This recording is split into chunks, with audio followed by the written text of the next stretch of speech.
আজকে আমাদের বাড়িতে রান্না হয়েছে মটন আর সাদা ভাত। অনেক কিছু হয়েছে, করলা ভাজা হয়েছে, রসা হয়েছে, প্রচুর টক হয়েছে, কিন্তু আমি কিছু নিইনি, মটন আর রাইস।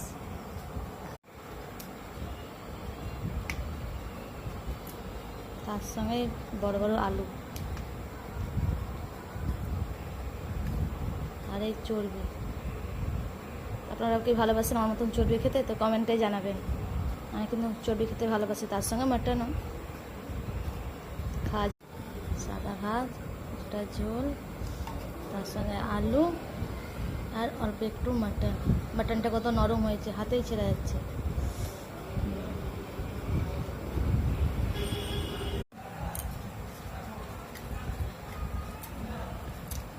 খুব সুন্দর রান্না হয়েছে মটন, মটনের চর্বি।